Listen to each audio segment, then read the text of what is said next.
जय हिंद दोस्तों, स्वागत है आप सभी का आपके अपने स्टडी प्लेटफॉर्म रैंकर्स एजुकेटर पर। तो कैसे हैं आप सभी? आशा करता हूं आप सभी बहुत अच्छे होंगे, स्वस्थ होंगे। दोस्तों, जैसा कि आप सभी को पता है, आपके हिंदी की जो क्लासेस हैं वो काफी हद तक लगातार चल रही हैं और हम लोग काफी पोर्शन कवर भी कर लिए हैं। ठीक है, तो जैसा कि आप सभी को पता होगा, आज की क्लास का हमारा क्या टाइटल है? संज्ञा टाइटल है। आज की क्लास के पहले हमने शब्द विचार को पढ़ा था और शब्द विचार में एक चीज जानी थी कि भैया जो विकारी शब्द होते हैं उनके चार भेद होते हैं। कौन कौन से भेद होते हैं? संज्ञा होता है, सर्वनाम होता है, क्रिया होता है और विशेषण होता है। यही पढ़ा था। अब हम चलते हैं, सबसे पहले शुरुआत करते हैं, थोड़ा सा इसका इतिहास जानते हैं और फिर इसके बाद इसके बारे में जानते हैं। ठीक है, शुरुआत करते हैं। कॉपी और पेन लेकर के बैठिएगा, क्योंकि यहां पर जो भी मैं आपको यहां लिखवाता हूं उन सब के बारे में बहुत अच्छे से जानना है और समझना है। ठीक है, शुरू करिए। चलिए मेरे साथ साथ सबसे पहले तो हम एक बात को जानेंगे कि भैया हमने आपको क्या बताया था। एक बात ये बताई थी कि भैया विकारी शब्द होते हैं। क्या होता है? विकारी शब्द होते हैं। अब विकारी शब्द होते हैं, इनके भेद कितने होते हैं? विकारी शब्दों के भेद भैया कितने होते हैं? तो आप तुरंत से जवाब देंगे कि भैया आपने सर बताया था कि विकारी शब्द के चार भेद होते हैं। पहला तो आता है संज्ञा, दूसरा आता है सर्वनाम, है ना? यही तो बताए थे। यही बात मैंने आपको बताई थी कि संज्ञा हो गया, सर्वनाम हो गया, तीसरा क्रिया होता है और चौथा आपका विशेषण होता है। क्या होता है? विशेषण होता है। इसके अलावा तो और कुछ नहीं होता। आप हमें एक बात और स्पष्ट करेंगे, इसके अलावा तो कोई आपका जो है विकारी शब्द का भाव नहीं आता है। नहीं आता है तो हम अब यहां से शुरुआत करते हैं पहले चरण से, क्योंकि ये जो हमारे जितने भी आपको भेद दिखाई दे रहे हैं उन सभी के बारे में हमें बहुत अच्छे से जानना है और इनके बारे में हमारे प्रश्न पत्र में काफी हद तक बहुत अच्छे लेवल के क्वेश्चंस पूछे जाते हैं, प्रश्न पूछे जाते हैं, जिनसे हमारे नंबरों में, हमारे जो है जितने भी मार्क होते हैं उनमें काफी ज्यादा प्रभाव पड़ता है अगर हम इनको नहीं जान पाते हैं तब। ठीक है, तो नहीं जान पाने का कोई भी रीजन यहां पर नहीं होता है, क्योंकि हम आपको बताने के लिए ही इस क्लास को रखे हुए हैं। ठीक है, शुरुआत करते हैं। सबसे पहले हम लोग एक बात को जानेंगे। ठीक है, ये तो आपको स्पष्ट हो गया कि विकारी शब्द का भेद होता है संज्ञा। ठीक है, अब हम शुरुआत करेंगे संज्ञा ये जो है होता क्या है। ये संज्ञा जो है, संज्ञा होता क्या है? आप सभी ने एक परिभाषा पढ़ी है, noun is the name of word any place person और थिंग। ये बात इंग्लिश में पढ़ी है। क्या है? किसी भी व्यक्ति, वस्तु, स्थान आदि के नाम को हम संज्ञा कहते हैं। आपने बिल्कुल सही पढ़ा है। तो यहां पर हम परिभाषा में भी वही लिखेंगे। क्या लिखेंगे? किसी भी व्यक्ति, जो आपने पढ़ा है वही हम लोग यहां पर लिखेंगे। व्यक्ति, वस्तु, स्थान, भाव आदि के नाम को। ठीक है, क्या हुआ? व्यक्ति, वस्तु, स्थान, भाव आदि के नाम को क्या कहते हैं? संज्ञा कहते हैं। ठीक है, क्या कहते हैं भैया? संज्ञा कहते हैं। ठीक है, एक बात को समझिएगा कि संज्ञा हम किसे कहते हैं? व्यक्ति, वस्तु, स्थान आदि के नाम को संज्ञा कहते हैं। ये तो बहुत साधारण सी परिभाषा हो गई। अब इस परिभाषा को क्या करेंगे? हम लोग भूल जाएंगे 1 मिनट के लिए। ठीक है, एक बात को समझेंगे। मैं आपसे ये बात कहता हूं, हमारे चारों तरफ, ठीक है, अब चारों तरफ का मतलब हो गया कि हम जिस भी चीज को देख रहे हैं, हमारे और सभी चारों तरफ की जितने भी वस्तुएं हैं, जितने भी भूमंडल पे, जितने भी वायुमंडल में, सभी वस्तुएं क्या हैं? आपकी संज्ञा है। अब आप अपने चारों तरफ देखेंगे, हम आपके सामने यहां पर आपके मोबाइल में पढ़ा रहे हैं। किसमें पढ़ा रहे हैं? आप हमको अपने मोबाइल के माध्यम से देख पा रहे हैं। तो एक जो मोबाइल माध्यम है, क्या है? जो आपका मोबाइल माध्यम है भैया, वो मोबाइल माध्यम भी संज्ञा शब्दों में ही आएगा, वो भी संज्ञा हुआ। ठीक है, अब हम इस पेन से लिख रहे हैं। ठीक है, तो ये जो हमारा पेन है, ये हमारी जो कलम है, क्या है? ये हमारी जो कलम है वो भी संज्ञा शब्दों में आ जाएगी। ठीक है, बात को समझने का प्रयास करना। मैंने आपको जो एक बात बता दी कि हमारी चारों तरफ की, आसपास की सभी वस्तुएं जो हमारी नजर में आती हैं सभी संज्ञा होती हैं। ठीक है, सब कुछ संज्ञा है, जिसे हम देख रहे हैं वो सब संज्ञा है। ठीक है, अब इसी प्रकार से, अब जैसे कि आप यहां पर मान लीजिए कहां, कानपुर में रहते हैं, ठीक है। अब कानपुर में आप रहते हैं तो कानपुर को भी आप देख रहे होंगे, वाराणसी में आप रहते हैं, वाराणसी को भी आप देख रहे होंगे। तो भैया जो वाराणसी है, कानपुर है, आगरा है, ठीक है, आगरा है, या फिर लक्षद्वीप है, ठीक है, किसी भी चीज को हम, जहां तक मैंने आपको बताया, अब स्थान के नाम में हम लोग ले रहे हैं। जैसा कि मैंने बताया, व्यक्ति की बात करते हैं तो व्यक्ति में आपका कोई, आपका जो है मित्र का नाम आ जाएगा। जैसे कि मान लीजिए किसी मित्र का नाम चिंटू है, किसी का नाम आपका मिंटू हो जाता है, किसी का नाम पंकज हो जाता है, ठीक है। तो भैया जो यार चिंटू, मिंटू, पंकज, सुरेश जितने भी हैं वो सारे आपके व्यक्तिवाचक संज्ञा के भेद हो जाएंगे। व्यक्तिवाचक, अब एक एक समझेंगे, यहां पर वो व्यक्ति हो गए, ठीक है। मैंने आपको बताया किसी भी व्यक्ति के नाम को, तो भैया ये व्यक्ति के नाम हो गए, तो ये सारे संज्ञा हो गए। अब वस्तुओं के नाम में अगर लेते हैं तो वस्तुओं के नाम में हमने यहां पर देखा, ठीक है, पेन हो गया, कलम हो गया, मोबाइल का आपका चार्जर हो गया,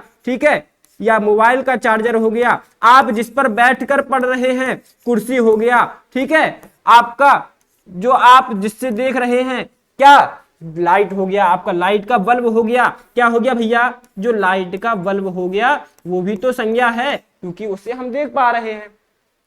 तो मैंने जैसा कि आपको बताया। अब भाव की अगर बात करते हैं तो सर यहां पर भाव किस प्रकार से होते हैं? भाव बेटा इस प्रकार से होते हैं मेरे भाई, एक बात को समझना, एक बात को यहां समझेंगे, भाव में हम इन चीजों को रखते हैं, ठीक है। जैसे कि कोई सुख हो गया, ठीक है, क्या हो गया, सुख हो गया, ठीक है,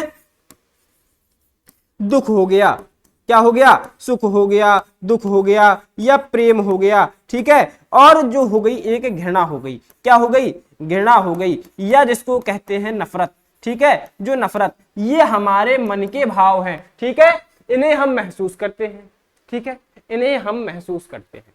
ये आप समझे कि भैया व्यक्ति, वस्तु, स्थान, भाव आदि के नाम को हम संज्ञा कहते हैं। स्पष्ट हो गया, संज्ञा किसे कहते हैं अब कभी नहीं भूलेंगे। एक बार क्लास को बिना रुके हुए, बिना आगे बढ़ाए देखना है और स्पष्टता समझते हुए चलना है, लिखते हुए चलना है, दोबारा आपको पढ़ने की जरूरत नहीं पड़ेगी। अब हम लोग संज्ञा के बारे में जान गए हैं, अगले चरण में हम लोग पढ़ने जा रहे हैं संज्ञा के भेद के बारे में। एक चीज जो हमारे सामने आती है, क्या आती है भैया, कि संज्ञा के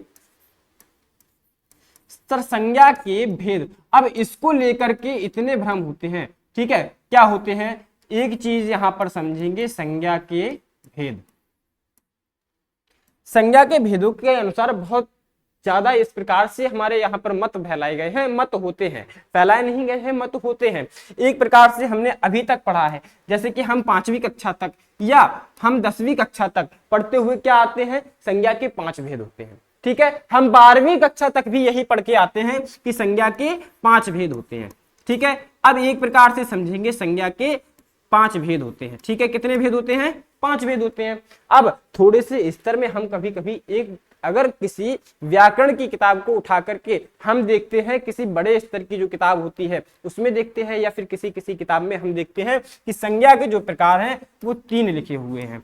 कितने लिखे हुए हैं, 3 लिखे हुए हैं। लेकिन आज मैं आपको संज्ञा के जितने भी मत होते हैं, सारे मतों के बारे में एक एक पॉइंट स्पष्ट करता हूं। बात को यहां पर समझने का प्रयास करना कि भैया मैं आपको जो बताने का प्रयास कर रहा हूं, संज्ञा के भैया मुख्यतः कितने, यहां पर सिर्फ संज्ञा 2 प्रकार की होती है। कौन कौन सी होती है, आपने तो ना तो 5 बताया और ना 3 बताया, तो भैया ये 5 भी और 3 भी, ये क्या होते हैं, बात को समझना। सबसे पहले तो मुख्य रूप से जो संज्ञा होती है मात्र 2 प्रकार की होती है। मुख्य होती है यथार्थवाचक संज्ञा,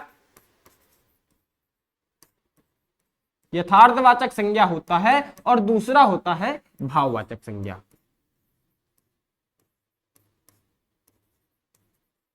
बात को समझना, यहां पर ये वाला भाग तो हमने कभी नहीं पढ़ा, बिल्कुल सही सोच रहा हो ना कि ये वाला भाग हमने कभी नहीं पढ़ा और ना ही देखा।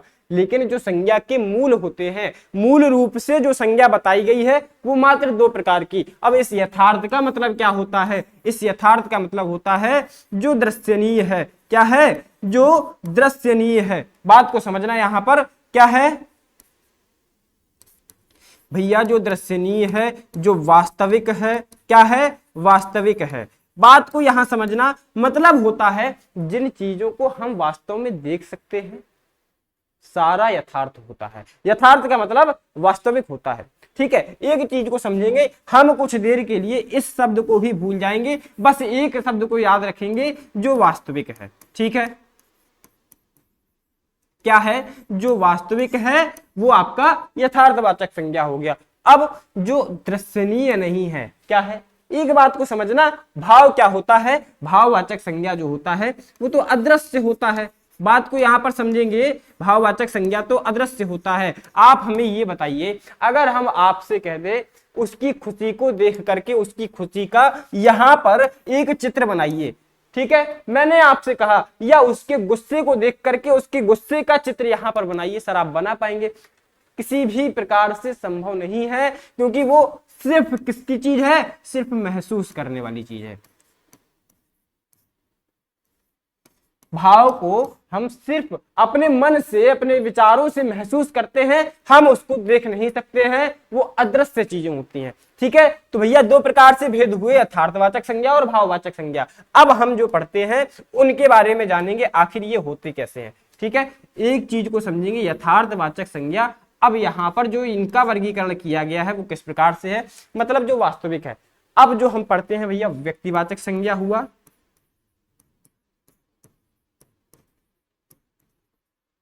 ठीक है, आपका जो है क्या हो गया? व्यक्तिवाचक संज्ञा हुआ। अब जो व्यक्तिवाचक संज्ञा हुआ इसको तो हम देख सकते हैं, एक साधारण सी बात है। दूसरा आता है जातिवाचक संज्ञा,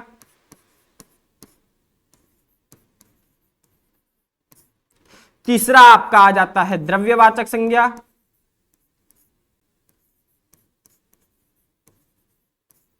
अब चौथा जो आता है वो हमारा समूहवाचक संज्ञा आ जाता है। क्या आ जाता है? समूहवाचक संज्ञा, समूहवाचक संज्ञा। एक चीज को और समझेंगे, जो द्रव्यवाचक संज्ञा होता है ना, इसी द्रव्यवाचक संज्ञा को हम क्या कहते हैं? इसी हम द्रव्यवाचक संज्ञा को पदार्थवाचक संज्ञा भी कहते हैं।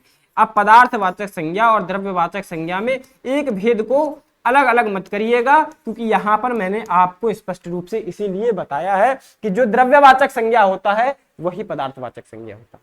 अब अगली चीज को, समूहवाचक संज्ञा को कभी कभी हम लोग समुदायवाचक संज्ञा भी लिखा हुआ देख लेते हैं। क्या? समुदायवाचक संज्ञा। ठीक है, जो भी मत है वो इस प्रकार से है। अब चार भेद तो आपके ये हो गए, पहला, दूसरा ये, तीसरा, चौथा ये। अब पांचवा जो भेद आता है संज्ञा का वो यही होता है। पांचवा भेद क्या हुआ? भाववाचक संज्ञा हो गई। कुल प्रकार से संज्ञा 5 प्रकार की हो गई। ठीक है, अब 3 प्रकार से सर आप बता रहे थे, 2 प्रकार से तो ये हो गया यथार्थवाचक संज्ञा, भाववाचक संज्ञा। 5 प्रकार से इस प्रकार से हुआ कि यथार्थवाचक संज्ञा के 4 वर्गीकरण 4 भागों में हुए। ठीक है, जिन्हें हम वास्तविक रूप से अपने हाथ से स्पर्श कर सकते हैं, देख सकते हैं, वो क्या हो गए आपके? वो तो आपके यथार्थवाचक संज्ञा में आ गए, व्यक्तिवाचक संज्ञा, जातिवाचक संज्ञा। ठीक है, आपका जो है द्रव्यवाचक संज्ञा और समूहवाचक संज्ञा। अगला जो भाग आता है भाववाचक संज्ञा। ठीक है, अब जो यहां पर सबसे पहले एक चीज को और समझेंगे यहां पर। ठीक है, वो चीज क्या है? वो चीज ये है कि जैसा कि मैंने आपको बताया मूल रूप से, ठीक है, मूल रूप से कितने होते हैं? सिर्फ 2 भाग होते हैं। कौन कौन से? यथार्थवाचक और भाववाचक। लेकिन प्राचीन हिंदी के माध्यम से, ठीक है, प्राचीन हिंदी के अनुसार, ठीक है, एक बात को लिखेंगे, प्राचीन हिंदी के अनुसार संज्ञा के कितने भेद होते हैं? यही 5 भेद होते हैं। ठीक है, कितने भेद होते हैं? तो 5 भेद होते हैं। ठीक है, 5 भेद होते हैं।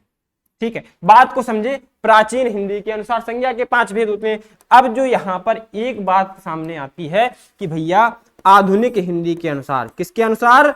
आधुनिक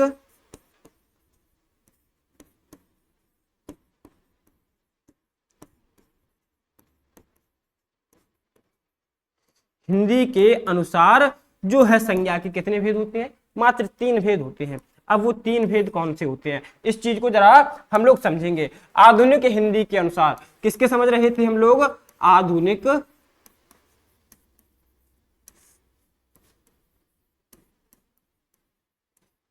हिंदी के अनुसार। ठीक है, इसी बात को तो समझ रहे थे। तो भैया मैंने आपको जैसा कि बताया कि 3 भेद होते हैं। कौन कौन से भेद होते हैं? सबसे पहले तो आपका व्यक्तिवाचक संज्ञा होता है, दूसरा आपका जातिवाचक संज्ञा होता है। ठीक है, समझिएगा बात को, जातिवाचक संज्ञा होता है, जातिवाचक। और तीसरा जो आ जाता है ना, वो होता है भाववाचक संज्ञा, भाववाचक संज्ञा। ठीक है, तो संज्ञा का जो वर्गीकरण है किस प्रकार से है, आप अच्छे से जान गए होंगे और समझ गए होंगे कि भैया आधुनिक हिंदी के अनुसार हम लोग संज्ञा को 3 भागों में जो है बांटते हैं। लेकिन सर यहाँ पर जो 2 भाग हैं क्या वो नहीं रखे जाते हैं? वो बेटा रखे जाते हैं मेरे भैया, यहाँ पर उसको भी रखा जाता है। मैंने ये नहीं कहा है कि उसको नहीं रखते हैं, लेकिन वो जो 2 भेद बचे हैं वो यहाँ पर जातिवाचक संज्ञा के क्या होते हैं, जातिवाचक संज्ञा के उपभेद होते हैं, जिनको हम लोग कहते हैं द्रव्यवाचक और समूहवाचक। क्या कहते हैं? द्रव्यवाचक और समूहवाचक। ठीक है, मतलब पदार्थवाचक जिसको कहते हैं पदार्थवाचक, ठीक है, पदार्थवाचक और समुदायवाचक। आप हमें ये बताइए, ये जो है क्या हो गए? उपभेद हो गए। क्या हो गए? इनको कहा गया है, ये उपभेद होते हैं जातिवाचक संज्ञा के, द्रव्यवाचक संज्ञा और समूहवाचक संज्ञा। ठीक है, स्पष्ट हुआ आधुनिक हिंदी के अनुसार। तो भैया आपसे अगर पूछ लिया जाए, एक चीज को और कंफर्म एक बार और कर लेंगे यहाँ पर कि भैया अगर आपसे मूल प्रकार से मूलतः पूछा जाए, भैया मूलतः मूल रूप में संज्ञा सिर्फ 2 भेद होते हैं संज्ञा के। ठीक है, और प्राचीन, ठीक है, कितने? प्राचीन हिंदी के अनुसार कितने? सर 5 भेद होते हैं आपने बताया। लेकिन आधुनिक के हिसाब से एक बात को समझेंगे, आधुनिक के हिसाब से अगर पूछा जाए, ठीक है, तो भैया सिर्फ 3 भेद होते हैं। ठीक है, स्पष्ट हो गया? आशा करता हूं इतनी चीजें जो भी मैंने बताई हैं आपको समझ में आ गया होगा। अब हम लोग एक एक करके सारी संज्ञाओं के बारे में जानेंगे। सबसे पहले हमारा आता है क्या? व्यक्तिवाचक संज्ञा।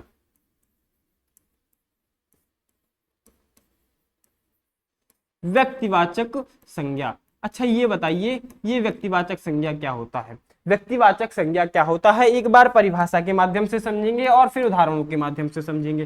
पहला होता है जो संज्ञा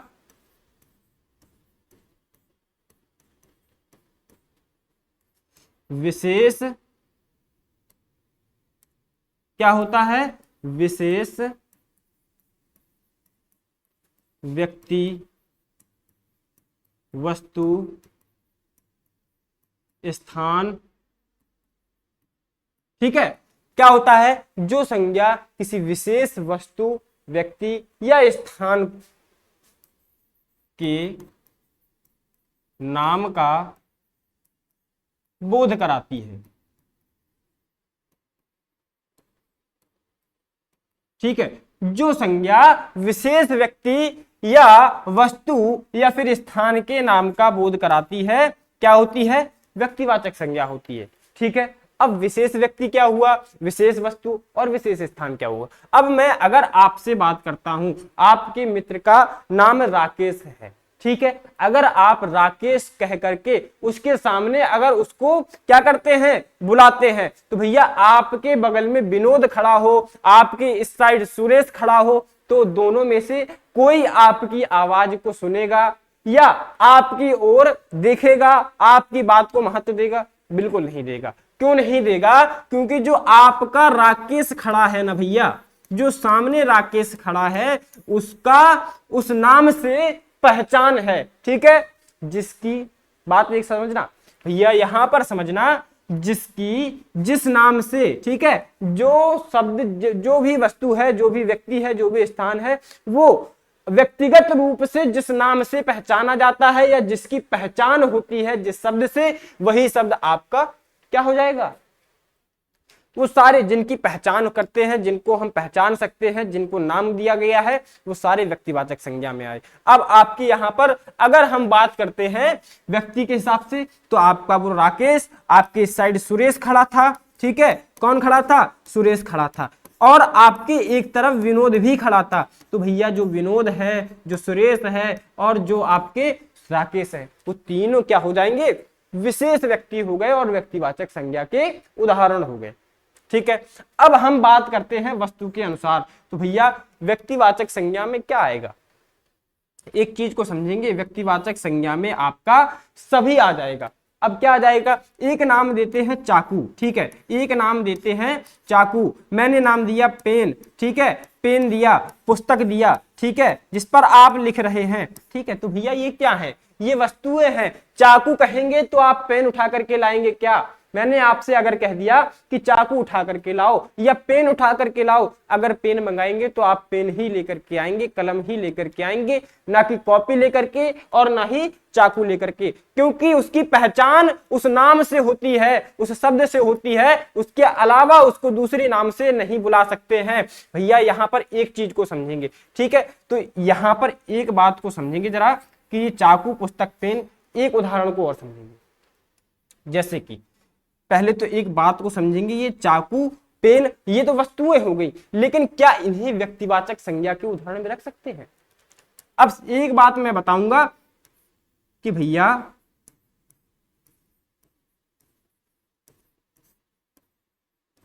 जिसके जैसा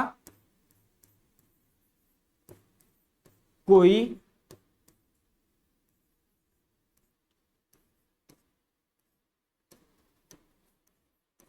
दूसरा ना हो। क्या हुआ, बात यहां पर समझना, जिसके जैसा कोई दूसरा ना हो। ठीक, अब इस बात से समझेंगे सर चाकू की तरह तो बहुत चाकू होते हैं, पेन भी बहुत होते हैं, पुस्तकें भी बहुत होते हैं, तो क्या उन्हें हम व्यक्तिवाचक संज्ञा के उदाहरण में रख सकते हैं। तो आप हमें एक बात को बताएंगे, अगर मैंने यहां पर कह दिया गंगा,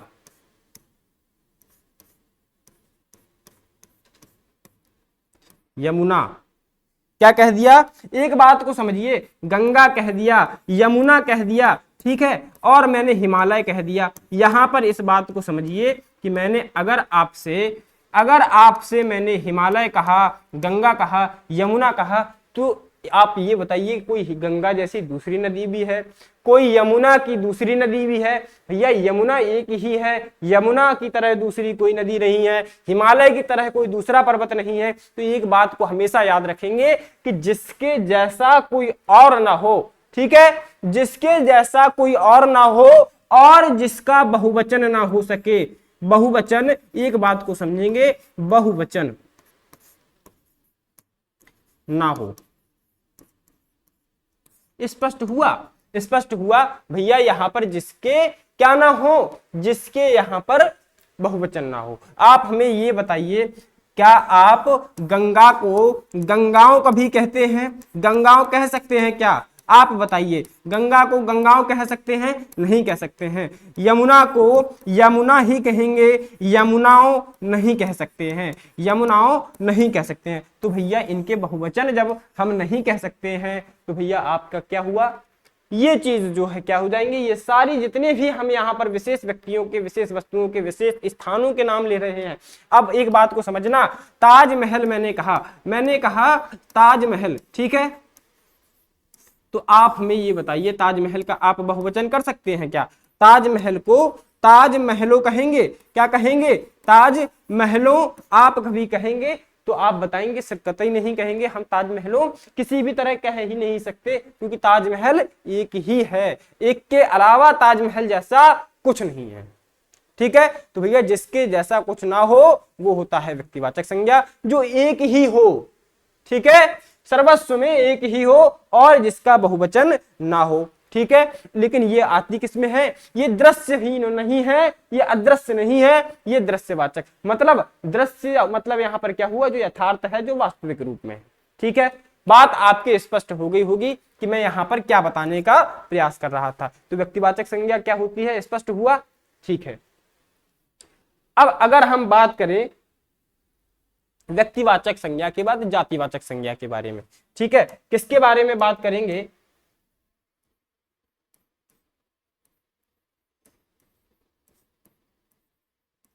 जातिवाचक संज्ञा के बारे में।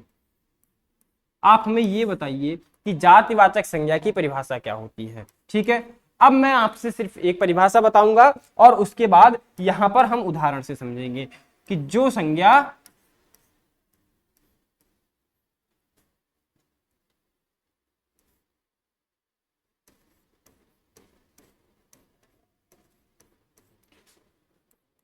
किसी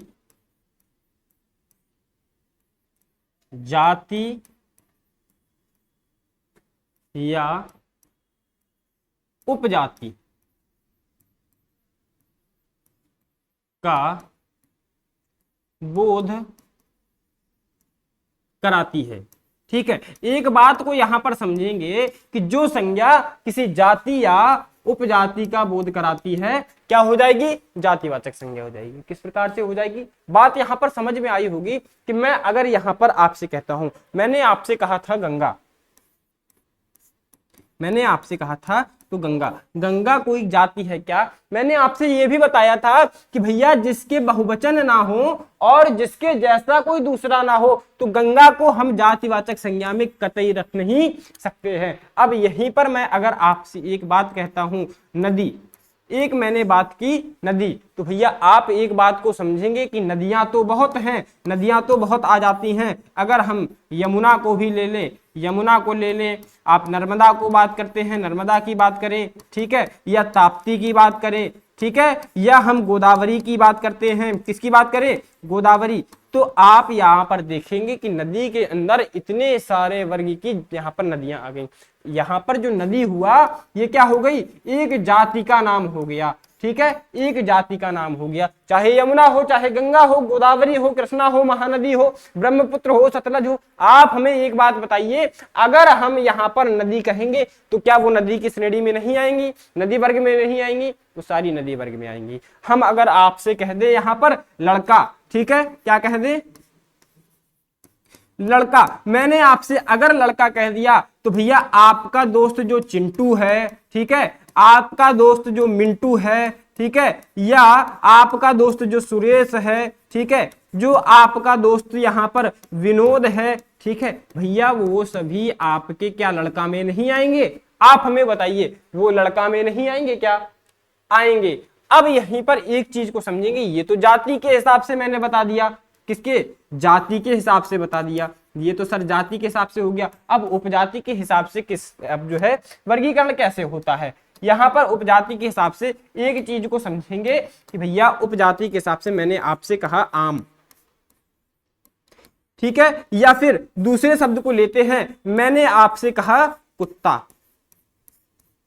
ठीक है, मैंने आपसे कहा कुत्ता, मैंने आपसे कहा गाय, ठीक है, मैंने आपसे दो उदाहरण में कहा कि कुत्ता हो गया और गाय हो गया। अब एक बात को समझेंगे कि कुत्ता क्या दूसरा नहीं हो सकता है, और एक बिंदु और यहां पर समझेंगे कि भैया यहां पर कुत्तों की चाहे कोई भी जाति हो, चाहे वो आप जर्मन शेफर्ड हो, चाहे आपका पिग्मिलियन हो, चाहे आपका कौन सा हो, बुलडॉग हो, ठीक है, तो भैया आपके जितने भी चाहे देसी कुत्ता ही क्यों ना हो, ठीक है, भैया वो कुत्तों की ही श्रेणी में आएगा, उसको हम कुत्ता ही कहेंगे। ठीक है, जब तक एक बात को समझेंगे कि भैया अगर हमने बुलडॉग कह दिया या हमने जर्मन शेफर्ड कह दिया तो भैया जर्मन शेफर्ड उसकी उपजाति हो जाएगी, क्या हो जाएगी भैया, वो उपजाति हो जाएगी। ठीक है, ठीक है, अब जितने भी जर्मन शेफर्ड वर्ग के कुत्ते हैं वो इस उपजाति में आएंगे, वो जाति का कुत्ता ही है भैया, जो मुख्य जाति है वो कुत्ता ही है, वो कहलाया जाएगा कुत्ता, लेकिन उसकी दूसरी उपजाति आई जर्मन शेफर्ड। अब एक बात करते हैं गाय के बारे में, यहां पर अगर गायों की प्रजातियों के बारे में बात करते हैं तो चाहे वो गिरी गाय हो, ठीक है, गिरी हो, चाहे यहां पर साहीवाल हो, ठीक है, कौन सा साहीवाल हो, या फिर हम बात करते हैं देसी गाय के बारे में, या फिर देसी गाय के बारे में, या फिर विदेशी नस्लों की कई गायें हैं भैया, इन गायों के बारे में अगर हम बात करते हैं तो अगर हम गिरी की बात करें तो हम उसको गाय नहीं मानेंगे क्या, क्या हम उसको यहां पर शेर कह सकते हैं क्या? आप हमें एक बात का जवाब दीजिए, गिरी कह दिया तो उसको शेर कहेंगे क्या? बिल्कुल नहीं कहेंगे, कतई नहीं कहेंगे, यहां पर वो गायों की श्रेणी में आएगी। लेकिन अब गिरी नस्ल की जितने भी गायें हैं वो गिरी वर्ग में आएंगी, वो क्या हो गई, उसकी उपजाति हो गई। तो जाति और उपजाति के यहाँ पर अंतर समझ में आया ना, किस प्रकार से होता है? जातिवाचक संज्ञा, जो संज्ञा किसी जाति या उपजाति का बोध कराती है। यहां पर आपको समझ में आया होगा कि भैया किस प्रकार से। अब एक चीज और समझेंगे, इसके बहुवचन हम कर सकते हैं। भैया एक चीज समझेंगे, जिसके जैसे, जिसके जैसी और भी हों, ठीक है, ठीक है, एक बात समझेंगे, जिसके जैसी और भी वस्तुएं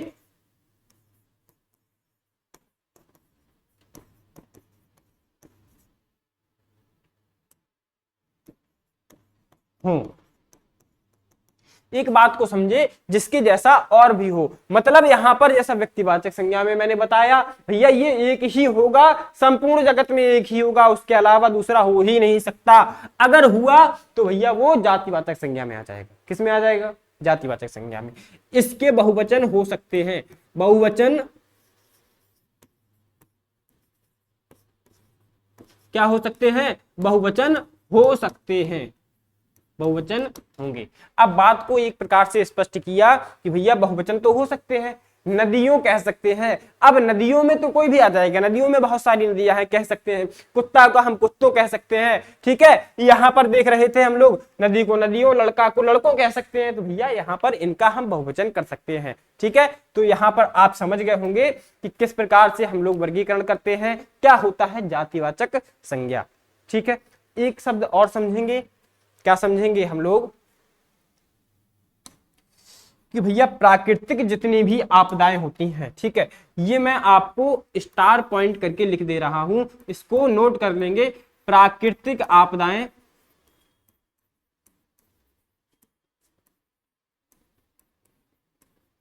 आपसे पूछा जा सकता है, ठीक है। प्राकृतिक आपदाएं जो भी होती हैं जातिवाचक संज्ञा होती हैं। क्या होती है? जातिवाचक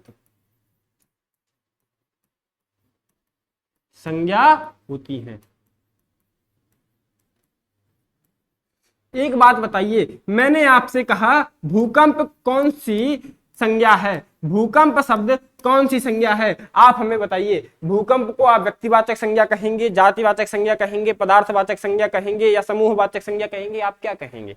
आप हमें ये जवाब देंगे कि भूकंप क्या है, तो भैया भूकंप एक जातिवाचक संज्ञा है। भूकंप जो होता है वो सिर्फ एक नहीं होता है, भूकंप कहीं भी हो सकता है, कितने भी भूकंप हो सकते हैं, और कई प्रकार का भूकंप होता है, ठीक है। अलग अलग मात्रकों के हिसाब से भूकंप का वर्गीकरण होता है, वर्षा होती है। लेकिन एक चीज को समझेंगे यहां पर कि जितनी भी प्राकृतिक आपदाएं होती हैं वो सारी आपकी जातिवाचक संज्ञा में आ जाती हैं। चलिए, अब हमारा एक भाग और बचा हुआ है भैया, जो अगले चरण में हम लोग बात कर रहे थे। पहले हमने किसके बारे में जाना? जातिवाचक संज्ञा हो गया हमारा यहां पर। अब बचा हुआ है भाववाचक संज्ञा को देखेंगे। क्या? भाववाचक संज्ञा। अब भाववाचक संज्ञा क्या होता है? भाववाचक संज्ञा में हम लोग एक चीज के बारे में यहां पर गौर करते हैं, परिभाषा के बारे में। क्या होता है भाववाचक संज्ञा? जो संज्ञा शब्द, क्या? जो संज्ञा भाव का बोध कराते हैं, या भाव को क्या लिखेंगे? भाव को दर्शाते हैं। क्या करते हैं? दर्शाते हैं, या भाव का क्या कराते हैं? बोध कराते हैं, ठीक है, बोध कराते हैं। अब बात यहां पर समझे कि जो संज्ञा भाव का, यहां पर जो संज्ञा शब्द है भाव को दर्शाते हैं या भाव का बोध कराते हैं, वो सारे शब्द क्या हो जाएंगे? यहां पर भाववाचक संज्ञा हो जाएगी। अब भाववाचक संज्ञा के कुछ उदाहरण के माध्यम से समझेंगे, जैसा कि मैंने आपसे कहा, ठीक है, जैसा कि मैंने आपसे कहा, खुशी, दुख, प्रेम, हर्ष, उल्लास, कष्ट। भैया आप हमें ये बताइए, आप इसका, जैसे कि मैंने कहा था कि भैया जिसका आप सिर्फ अपने शरीर से, अपने विचार से जिसको महसूस कर सकते हैं। अब भाववाचक संज्ञा को इसीलिए क्या बताया गया था कि भैया ये लोग, ये जो है ये सारी अदृश्य होती है। क्या होती है? अदृश्य होती है। मैं आपसे कहूंगा, कोई व्यक्ति को आप जैसे कि क्या देख रहे हैं, मान लीजिए उसके अंदर प्रेम देख रहे हैं, कोई यहाँ पर लड़का और लड़की, ठीक है, प्रेमी और प्रेमिका दो शब्दों का इस्तेमाल करते हैं आपकी भाषा में, प्रेमी और प्रेमिका जा रहे हैं, आप उनके प्रेम को देख करके अपने मन में विचार करते हैं, आपके मन में भी प्रेम का भाव आता है। लेकिन अगर मैं आपसे कह दूं कि उन दोनों के, ठीक है, क्या करो, आप उन दोनों को, प्रेम को एक बोरे में भरकर लेके आओ, तो भैया प्रेम कोई ऐसी चीज है कि जिसको आप बोरे में भर करके ला सकते हैं? कतई नहीं, संभव ही नहीं है। तो भैया जिसको हम क्या नहीं कर सकते, देख ही नहीं सकते, जो हमारे अदृश्य है, जिसको छुआ नहीं जा सकता, क्या होता है अदृश्य चीज, जिसको छुआ नहीं जा सकता, जिसको हम सिर्फ महसूस कर सकते हैं। आप बताइए, दुख को आप छू सकते हैं क्या? लेकिन नहीं छू सकते। दुख को नहीं छू सकते, लेकिन हर्ष को नहीं छू सकते। उल्लास क्या होता है? ये सब खुशियां होती हैं। उल्लास का मतलब होता है उत्सुकता, किसी चीज को पाने का बहुत ज्यादा शीघ्रता से जो है इंतजार करना कि हमें ये चीज पाना है, अब हमें ये मिलने वाला है। छोटा बच्चा होता है, अगर उसके माँ बाप, उसके पिताजी मान लीजिए साइकिल लेकर के उसके जन्मदिन पर आ रहे हैं, उसको 1 महीने पहले बताया गया कि आपके बर्थडे पर, आपके जन्मदिन पर हम आपको साइकिल दिवाएंगे, साइकिल दिलाएंगे, तो भैया वो क्या करेगा, उसके मन में इतनी खुशी होगी और वो उस दिन का इंतजार करेगा, इतना उल्लास उसके मन में, उसका जो है क्या होता है, उत्सुकता का भाव होता है कि मेरी साइकिल आने वाली है। यही हुआ। अब कष्ट हुआ, तो भैया कष्ट को हम सिर्फ महसूस कर सकते हैं, किसी के सामने निकाल कर नहीं रख सकते। ठीक है, बात समझ गए यहां पर। लेकिन एक चीज को समझेंगे, अगर हम इसका बहुवचन सबसे पहले तो होता नहीं है, क्या लिखेंगे? एक बात को समझेंगे और वही मुख्य बिंदु आता है कि भैया पहले तो इनका बहुवचन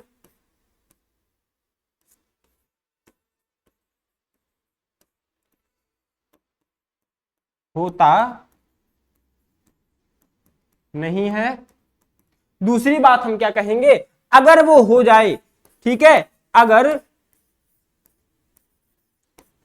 हो तो क्या हो जाता है भैया, वो जातिवाचक संज्ञा बन जाता है।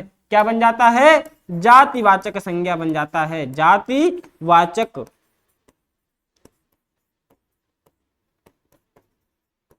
संज्ञा बन जाएगा। ठीक है, बात को समझना यहां पर किस प्रकार से मैंने ये बात यहां पर कही है कि पहले तो बहुवचन होता नहीं है। आप हमें ये बताइए, दुख का बहुवचन होता है? अगर दुख का बहुवचन होता है, एक बात को समझना यहां पर कि मैं जो आपको बताने का यहां प्रयास कर रहा हूं, ठीक है। अच्छा, एक चीज को समझेंगे, मैंने आपसे यहां पर कहा खुशी, मैंने आपसे कहा खुशी, तो खुशी का एक बहुवचन खुशियां होता है। आपने इस शब्द को भी सुना होगा। तो आप सर ये बताइए, आपने कहा था यहां पर खुशी तो आपका जो है भाववाचक संज्ञा होता है, तो खुशियां शब्द को क्या हम भाववाचक संज्ञा में रखेंगे? भैया बहुवचन हो गया। अब जब बहुवचन हो गया, खुशी के कई प्रकार हो गए। अब वो जो है खुशी शब्द क्या है, वो जातिवाचक, यहां पर भाववाचक संज्ञा है, लेकिन जो खुशियां शब्द है वो आपका जातिवाचक संज्ञा हो जाएगा। क्या हो जाएगा? जातिवाचक संज्ञा हो जाएगा। इसी प्रकार से एक और उदाहरण को समझेंगे। मैंने आपसे कहा क्या, चढ़ाई,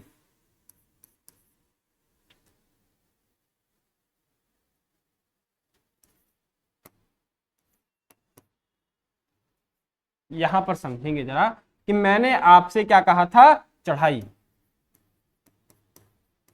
अब चढ़ाई है या फिर उतराई है, ठीक है, क्या है?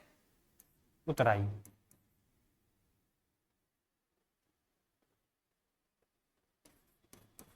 एक बात को समझना कि चढ़ाई का तो हो गया यहां पर भाववाचक। आप किसी चढ़ाई को क्या करेंगे भैया, हम अपने पैरों से चढ़ेंगे। कोई ऐसी वस्तु तो है नहीं है कि चढ़ाई है, चढ़ाई एक भाव है हमारे मन का कि भैया वो इतना ऊंचा है, हमको उस पर क्या करना है, चढ़ाई करना है। लेकिन जो आपका चढ़ाइयां आ जाएगा, क्या हो जाएगा? चढ़ाइयां। अब जो चढ़ाइयां आएगा, ये एक भाववाचक संज्ञा नहीं होगा, ये जातिवाचक संज्ञा हो जाएगा। क्या हो जाएगा भैया? जातिवाचक संज्ञा हो जाएगा। और ये क्या हो जाएगा, ये तो आपका भाववाचक संज्ञा है ही। स्पष्ट हुआ किस प्रकार से भैया, इनका सबसे पहले तो बहुवचन होगा नहीं, यदि बहुवचन हो जाता है तो वह भाववाचक संज्ञा रहेगा नहीं, वो जातिवाचक संज्ञा शब्दों की श्रेणी में चला जाता है। ठीक है, स्पष्ट हो गया कि भाववाचक संज्ञा होता क्या है। अब हम लोग बात करेंगे अगले चरण के बारे में। अगला चरण हमारा आता है द्रव्यवाचक संज्ञा के बारे में। किसके बारे में आता है, द्रव्यवाचक संज्ञा के बारे में, या जिसको हम कहते हैं पदार्थवाचक।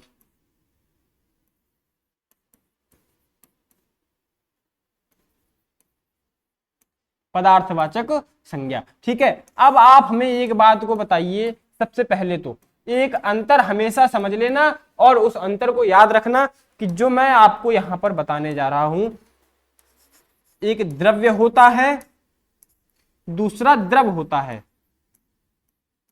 इस द्रव्य का मतलब होता है तत्व या पदार्थ, इसीलिए इसको हम लोग पदार्थवाचक संज्ञा कह सकते हैं। लेकिन अगर आपके सामने द्रव्यवाचक आ जाए, पहली बात तो ये द्रव्यवाचक कुछ होता नहीं है, लेकिन यहां पर द्रव का मतलब होता है सिर्फ क्या, जिसको कहते हैं मैटर। ठीक है, मैटर का मतलब क्या हो गया, जो आपका तरल हो गया, तरल वस्तु। ठीक है, द्रव क्या होता है, तरल वस्तु जो बह जाए। ठीक है, जो स्थिर ना रहे, जो बह जाए, वो आपका द्रव होता है। लेकिन यहां पर अगर हम बात करते हैं, सॉरी, यहां पर द्रव को मैटर नहीं कहते हैं, मैटर तो कहते हैं इस द्रव्य को, लेकिन इसको हम लोग लिक्विड कहते हैं। क्या कहते हैं, लिक्विड कहते हैं। क्या कहते हैं, लिक्विड कहते हैं। मैटर किसको कहते हैं, तो एक बात को समझिएगा, मैटर हम लोग द्रव्य को कहते हैं। ठीक है, ठीक है, बात को समझ गए भैया। जो पदार्थ होते हैं, अब पदार्थ क्या होते हैं, ठीक है, एक बात यहां पर अपरिभाषा के रूप में लिख लेंगे। जो संज्ञा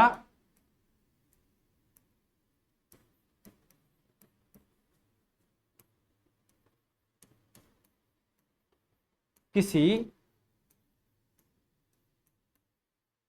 पदार्थ का क्या कराए, बोध कराए,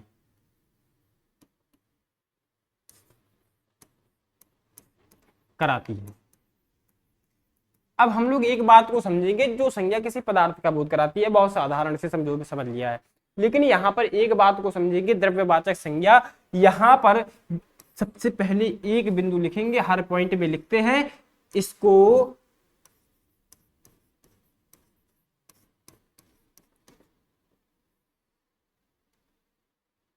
गिना नहीं जा सकता।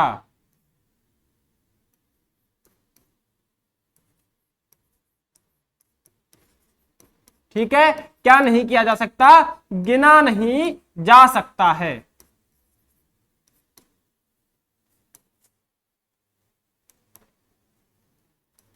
भैया अगर हम आपसे एक बात कहेंगे, तेल, पानी, घी, चावल, दाल, आटा, आप हमें ये बताइए, आप इनमें से किस चीज को गिन सकते हैं। ठीक है, आपसे हम कहेंगे कि भैया एक तेल दे दो या 2 तेल दे दो। हाँ, आपके मन में विचार आता होगा कि यहां पर अगर हमारे सामने 4 बोतलें रखी हैं, क्या हुआ, 4 बोतलें यहां पर रखी हुई हैं, कि भैया आपने यहां पर कह दिया 4 बोतल यहां पर तेल है, तो हमने गिन लिया उसको कि यहां पर 4 बोतल है। तो आप एक बात को क्यों भूल रहे हैं कि सर आप सिर्फ बोतलों को गिन रहे हैं, ना कि आप तेल को गिन रहे हैं, ना कि पानी को गिन रहे हैं, ना घी को गिन रहे हैं, ना चावल को, ना दाल को, ना आटा को। भैया किसी भी चीज को आप यहां पर गिन नहीं सकते हैं। अगर आप गिने तो भैया वो आपका द्रव्यवाचक नहीं होगा, क्योंकि यहां पर बताया गया है तत्व या द्रव्य या पदार्थ के बारे में बात यहां पर की गई है। अब जो भी हमारे आसपास तत्व होगा वो क्या हो जाएगा, कुछ भी हो गया। भैया आप एक बात को समझेंगे जैसा कि मैंने आपको बताया। अब आप हमें ये बताइए, एक प्रश्न भी पूछते हैं कि जो कुर्सी है,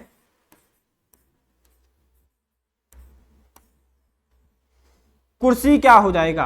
कुर्सी क्या है? आपसे मैंने पूछा कुर्सी क्या है, तो आप सिर्फ एक शब्द में हमें जवाब देना। कुर्सी क्या द्रव्यवाचक है, क्या व्यक्तिवाचक है, क्या भाववाचक है, या फिर पदार्थवाचक? क्या है? पदार्थवाचक है, द्रव्यवाचक है, कौन सी संज्ञा है? ठीक है सर, आपने बताया है कि इसके जैसा तो और कुछ भी हो सकता है। कुर्सी तो बहुत होता है, इसका बहुवचन भी बन सकता है। ठीक है, क्या हो सकता है? बहुवचन हो सकता है, हो सकता है। तो आप एक बात क्यों भूल रहे हैं कि ये जातिवाचक संज्ञा हो जाएगा?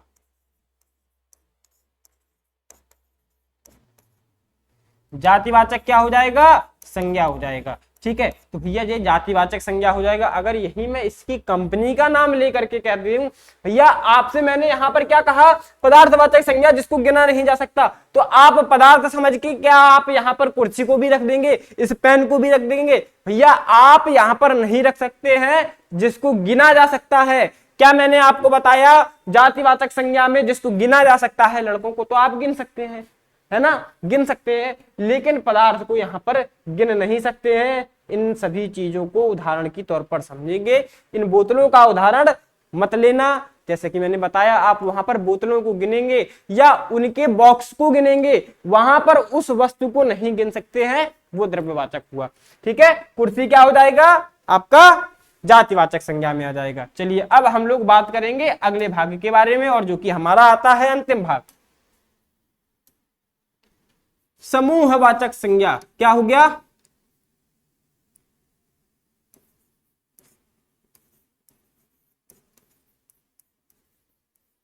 समूहवाचक संज्ञा। अब समूहवाचक संज्ञा की अगर हम बात करते हैं तो समूहवाचक संज्ञा में हम लोग एक चीज को समझते हैं, वो क्या होता है? समूहवाचक संज्ञा सिर्फ एक होती है भैया, जो संज्ञा, लिखेंगे हमारे साथ, जो संज्ञा क्या कराती है? किसी समूह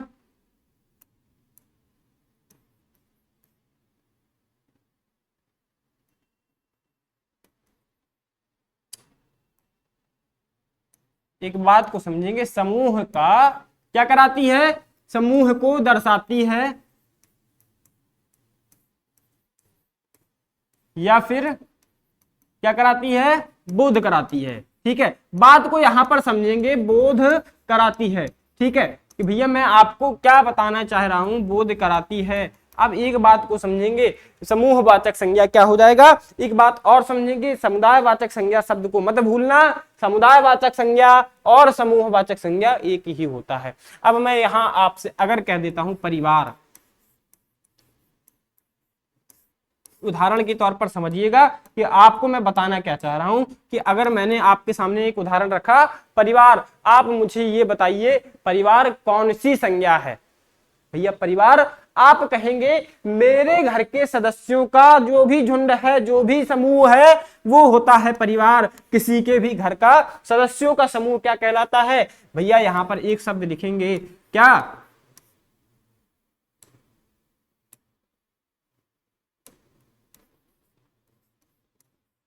घर के सदस्यों का समूह परिवार होता है। मैंने यहां पर कह दिया गिरोह। क्या कह दिया? गिरोह। गिरोह क्या होता है? गिरोह पता है किसको कहते हैं? लुटेरों के झुंड को यहां पर गिरोह कहा जाता है। या फिर कोई यहां पर एग्रेसिव, यहां पर क्या कहते हैं? उत्सुक व्यक्ति, यहां पर उत्सुक व्यक्तियों को क्या कहते हैं? गिरोह, झुंड कहा जाता है। क्या कहा जाता है? गिरोह कहते हैं हमेशा जो है डकैतों या फिर लुटेरों के झुंड को हम लोग गिरोह कहते हैं। जो लोग आतंक से जुड़े हुए होते हैं उनको गिरोह कहा जाता है। उनके समूह को यहां पर कह देंगे हम लोग, एक प्रकार से लिख देंगे, लुटेरों का समूह।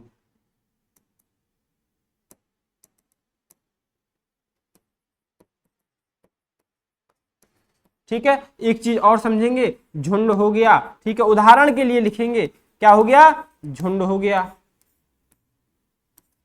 ठीक है, आपका परिवार हो जाएगा, झुंड हो जाएगा, या फिर अब मैंने जैसा कि बताया समूह। अब मैं आपसे यहां पर और उदाहरण देता हूं, मैंने आपसे सेना कहा, मैंने आपसे संगठन कहा, मैंने आपसे क्या कहा, सभा कहा। आप बताइए, जो समूह है, जो यहां पर सेना क्या होता है, सैनिकों के समूह को हम क्या कहते हैं, सेना कहते हैं। संगठन क्या होता है, बहुत सारे व्यक्तियों का एकत्रीकरण संगठन कहलाता है। समूह आपका सभा क्या होता है, जहां पर बहुत सारे व्यक्ति किसी एक व्यक्ति को सुन रहे हो, या फिर किसी मुख्य आप बिंदुओं पर चर्चा कर रहे हो, बहुत सारे व्यक्तियों का समूह होता है, वो कहलाता है सभा। मैं यहाँ पर एक बात और करता हूं कि आप हमें ये बताइए कि जो कक्षा शब्द है वो कौन सी संज्ञा होगा। अब आप इस शब्द को यहां पर स्पष्ट करिएगा कि जो है आपका कौन सी संज्ञा होती है, कक्षा। तो एक बात समझेंगे, विद्यार्थियों का जो समूह होता है,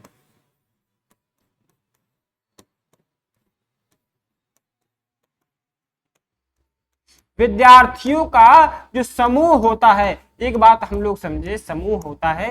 भैया आप हमें ये बताइए, कक्षा में क्या आपके माता पिता जाते हैं, बताइए, कक्षा में क्या आपके माता पिता जाते हैं, नहीं जाते हैं। कक्षा विद्यार्थियों का समूह होता है, और जहां पर एक साथ विद्यार्थी बैठकर पढ़ते हैं वो उसको कक्षा कहते हैं। तो इस प्रकार से समूह क्या हुआ, यहाँ पर जो संज्ञा किसी समूह को दर्शाती है या बोध कराती है, परिवार यहाँ पर घर के सदस्यों का बोध होता है, ठीक है भैया। यहाँ पर गिरोह हो गया, झुंड हो गया, सेना हो गया, संगठन हो गया, कक्षा हो गया, ठीक है। तो ये सारे क्या हुए, बताइए, यहाँ पर क्या हो जाएगा, ये समूहवाचक संज्ञा हो जाएगा। इन सारे संज्ञाओं के बारे में आपने बहुत स्पष्ट रूप से जाना है और समझ लिया होगा। आशा करता हूं कि आपको कोई भी समस्या नहीं होगी।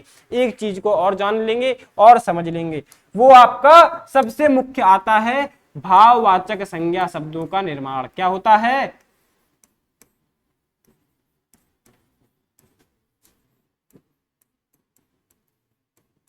भाववाचक संज्ञा का निर्माण। एक बात यहां पर समझिए, भाववाचक संज्ञा का निर्माण कैसे होता है। तो भाववाचक संज्ञा का निर्माण हमेशा क्या करेंगे, 5 भागों में होता है या 5 प्रकार से होता है। कितने प्रकार से होता है, तो भैया एक चीज को समझेंगे, 5 प्रकार से होता है। अब आप कहेंगे कौन कौन से 5 प्रकार हैं, तो भैया आप एक चीज को क्यों समझने का प्रयास नहीं करते हैं कि मैं आपको बताने के लिए यहाँ पर खड़ा हूं, इंतजार करेंगे, आपको सब आएगा। सबसे पहले तो जातिवाचक संज्ञा हो गई, ठीक है, क्या हो गया, जातिवाचक, ठीक है, क्या हो गया, जातिवाचक संज्ञा, ठीक है। जातिवाचक संज्ञा से क्या बनता है, भाववाचक संज्ञा बनता है। हम लोग बात अगर करें यहाँ पर सर्वनाम से, किससे, सर्वनाम, सर्वनाम से बनता है आपका भाववाचक संज्ञा। अब हम अगर बात यहाँ पर करते हैं क्रिया के बारे में, ठीक है, क्रिया के बारे में, तो क्रिया से भी बनता है भैया, विशेषण से भी बनता है, ठीक है, विशेषण से भी बनता है। 5वां जो आता है अव्यय, क्या होता है भैया, अव्यय होता है। और इन 5 भागों से, इन 5 प्रकार से क्या होता है, हमारी भाववाचक संज्ञा का निर्माण होता है। उदाहरण के लिए अगर हम आपको जातिवाचक संज्ञा का उदाहरण देना चाहें, एक बार फिर से पूरी चीजों को यहां पर समझ लेना। मैंने आपको यहां बताया कि जातिवाचक संज्ञा क्या होती है, जो संज्ञा किसी जाति या उपजाति का बोध कराती है, ठीक है। अब मैं आपसे अगर कह दूं यहां पर, ठीक है, जातिवाचक संज्ञा से किस प्रकार से, यहां से मैंने लिया लड़का, एक शब्द को उठाना, लड़का, मैंने उठाया लड़का, क्या उठाया, लड़का।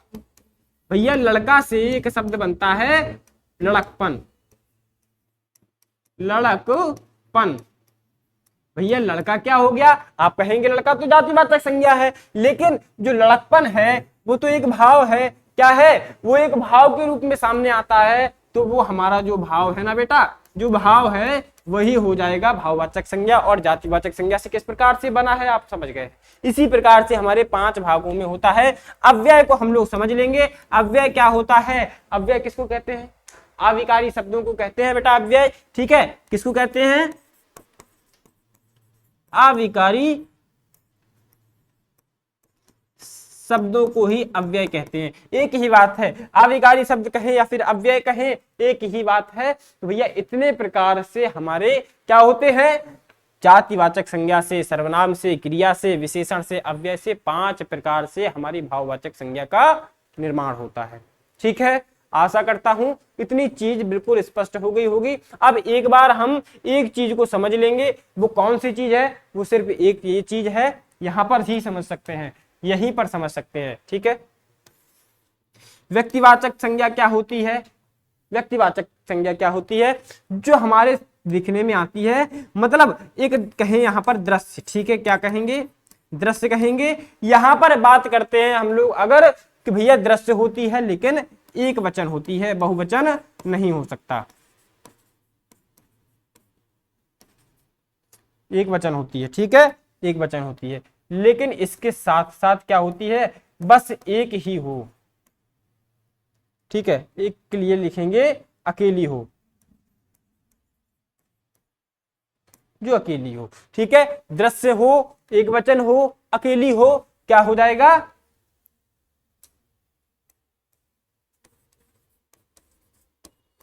व्यक्तिवाचक संज्ञा। ठीक है भैया, व्यक्तिवाचक संज्ञा हो जाएगा।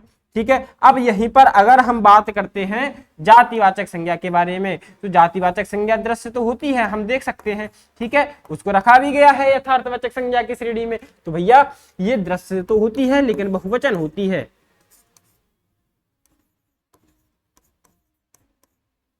क्या होती है भैया, बहुवचन हो जाती है। ठीक है, बहुवचन हो जाती है, बात समझिए। और जातिवाचक संज्ञा क्या होती है, अकेली नहीं होती है, अकेली नहीं होती है, मतलब जिसके जैसा, मतलब यहां पर एक चीज लिखेंगे आप समझ जाएंगे उसको कि भैया और भी हो। ठीक है,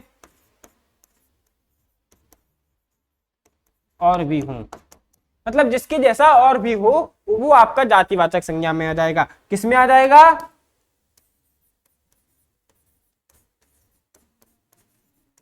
जातिवाचक संज्ञा हो जाएगा। ठीक है, अब यहीं पर अगर हम बात करते हैं किसके बारे में भैया, अगर हम बात यहां पर कर ले, किसके बारे में बात करेंगे, हम बात करेंगे भाववाचक संज्ञा के बारे में।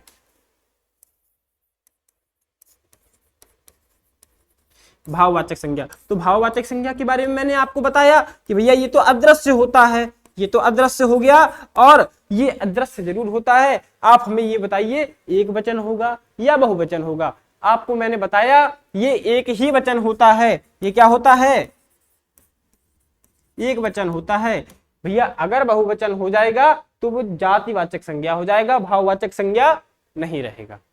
ठीक, स्पष्ट हुआ, क्या हो जाएगा, जातिवाचक संज्ञा हो जाएगा। अब भाववाचक संज्ञा अनोखी होती है क्या, अनोखी तो होती नहीं है, तो इसमें सिर्फ इतना ही लिखेंगे। ठीक है, अब हम अगर यहां पर बात करते हैं दृश्यवाचक संज्ञा, द्रव्यवाचक संज्ञा के बारे में, किसके बारे में, द्रव्यवाचक संज्ञा के बारे में। अगर हम यहीं पर बात कर लें द्रव्यवाचक संज्ञा के बारे में, तो भैया द्रव्यवाचक संज्ञा के बारे में मैंने आपको बताया है कि इसको तो देख सकते हैं। ठीक है, देख सकते हैं, एक वचन होता है या बहुवचन होता है, आप बताएंगे यहां पर, बताइए एक वचन हो सकता है या बहुवचन। तो मैंने बताया था भैया गिन ही नहीं सकते। ठीक है, क्या होता है, गिन ही नहीं सकते, जिसको हम गिन नहीं सकते, एक बात लिखेंगे, गिन नहीं सकते। ठीक है, वो क्या हो जाएगा आपका द्रव्यवाचक। और आखिर में आपका एक बचता है, वो क्या हो जाता है, समूहवाचक।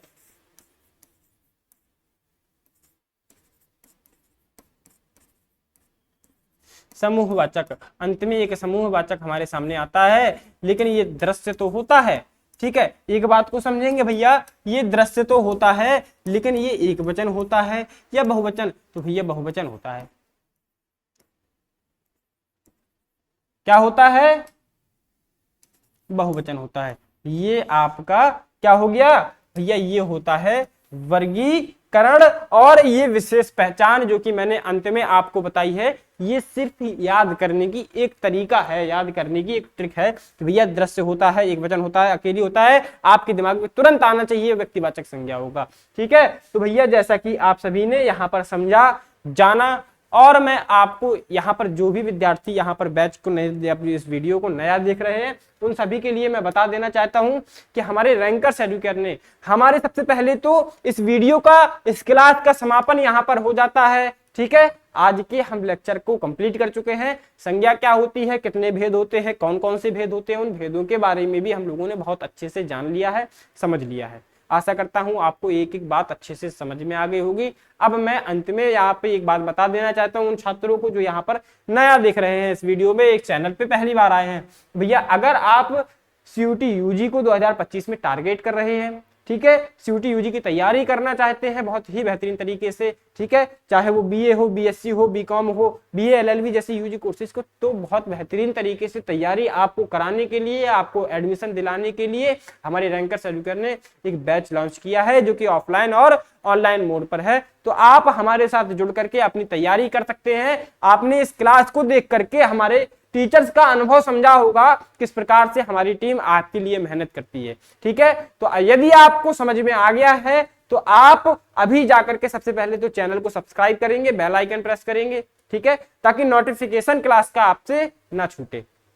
बाकी आप सभी आगे का यहाँ पर समझते हैं। अगर इंक्वायरी आप चाहते हैं तो हमारे डिस्क्रिप्शन बॉक्स में एक नंबर दिया है, वहां पर जाकर के आप संपर्क कर सकते हैं। और इस क्लास का पीडीएफ मैं आपको बता दूं, रैंकर्स एडुकेयर ऐप पे मिल जाएगा। कहां पर मिलेगा, आपको सर्च करना है रैंकर्स एडुकेयर। ठीक है, क्या सर्च करना है भैया, रैंकर्स एडुकेयर। आप जैसे ही सर्च करेंगे, कहां सर्च करना है तो आपको बता देते हैं, प्ले स्टोर पर जाकर के आप क्या करेंगे, प्ले स्टोर पर जाकर के करेंगे सर्च, वहां पर मिल जाएगा, डाउनलोड करिए। वहां से हमारे इस क्लास का आप क्या करेंगे, पीडीएफ डाउनलोड कर लेंगे। ठीक है, बाकी मिलते हैं अपनी अगली क्लास में। तब तक के लिए स्वस्थ रहें, मस्त रहें, अपना ख्याल रखें, अपनों का ख्याल रखें। धन्यवाद।